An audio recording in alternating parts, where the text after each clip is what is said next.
BishopRachel, keen at this event as she is every day of her working life to use her voice.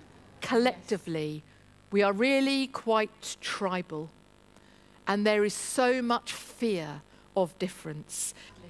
She uses that voice all the time to support causes she cares about, like the Nelson Trust, which supports local women with complex needs, helping those in the criminal justice system dealing with trauma, abuse and mental health problems, addiction, housing support, family issues, and setting up social hubs like this new Sober Cafe in Cheltenham. If I can use my voice in the Lords to really press for how we are dealing with women in the prison service, how we're dealing with women in the community, then I'll use my voice for all it's worth. I can honestly say that I see miracles happening from our Women's Centre day after day. I mean, women involved in the criminal justice system and women who are experiencing multiple challenges in their life are often very invisible. They're really invisible to society and they're often very silenced. So it's great to have BishopRachel who's able to give those women a voice.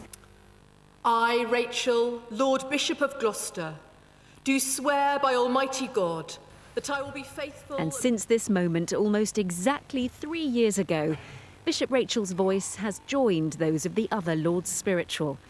Of course, not everyone thinks she should be there. Alongside those calling for more voices from other faiths, there are those who think faith alone should be no guarantee of an automatic place on the benches. Anybody who sits in our legislature should be there by virtue of either having been elected or having been appointed because of particular skills and background. I don't believe that anybody should have that automatic right to a position like that, and certainly not just by the very nature of being senior in the church.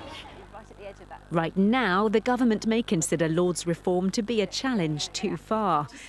BishopRachel's seat there remains just one of many platforms from which her voice can be heard.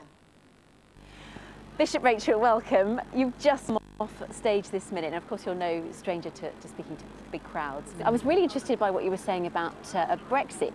Remind us what that was all about. Yes, so I think in my whole talk I was talking about, although people really long for difference, and I think what we've seen in the European referendum, I think, was people saying we want something different, we want to be able to use our voices, we want to be significant, and yet for me the shocking paradox is that people cannot live well with difference. So I think what we saw around the referendum and now, as we look at Brexit, is that people are so polarised in their views that we're not able to have that public discourse about how do we disagree well, how do we have those conversations. The debate does rumble on, doesn't it, about bishops in the House of Lords. In our multicultural, multi-faith, no-faith society, do you think it's still right that Lords Spiritual are there in the House? I think there needs to be reform in the House of Lords. Although we sit there as Lords Spiritual, representing, of course, the established church, there are many people of all faith and no faith within the House of Lords. We are very careful, I think, as bishops to ensure that we talk about faith at times and we speak up for other faith communities. Do you think Anglican bishops should move over so space can be made? I think I also want to say, at the moment, we are still, the Church of England is still the established church, and the Queen is still the head of the Church of England.